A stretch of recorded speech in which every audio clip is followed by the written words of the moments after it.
So anyhow, we barbecued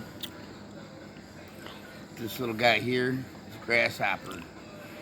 Said to pull the head off it, but my friend said he ate everything on him. So right, Mm-hmm. there's the head pulled out of him.